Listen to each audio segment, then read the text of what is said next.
To my forever friend. കോളേജിലായ പിന്നെ ഇവരൊന്നുമായിട്ട് യാതൊരു കോണ്ടാക്റ്റും ഇല്ല.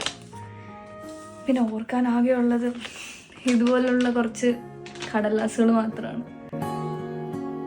ഹലോ. ഹലോ.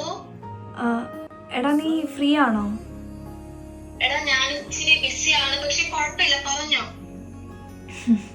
കുറെ നാളായില്ലേ, അതുകൊണ്ട് ഞാൻ ചുമ്മാതെ വിളിച്ചതാ. ഓ, ഇന്നേലും എന്നെ പറ്റി ഒന്ന് ഓർത്തല്ലോ. ഞാൻ വിചാരിച്ചു നീ പണ്ട് എന്നെ മറന്നു. ശരിയാ, ഞാനാണല്ലോ നിന്നെ മറന്നത്. അതുകൊണ്ടാണല്ലോ ഞാൻ അങ്ങോട്ട് വിളിച്ചത്. എത്ര നാളായി നീ എന്നെ ഒന്ന് ടെക്സ്റ്റ് ചെയ്തിട്ട്? ഞാൻ വിളിക്കുമ്പോഴൊക്കെ നീയല്ലേ ബിസി. ഇപ്പോഴും നീ ബിസി അല്ലേ? ഞാൻ ശരിക്കും ബിസിയാ. അതേ ബിസി എനിക്കും ഉണ്ടല്ലോ.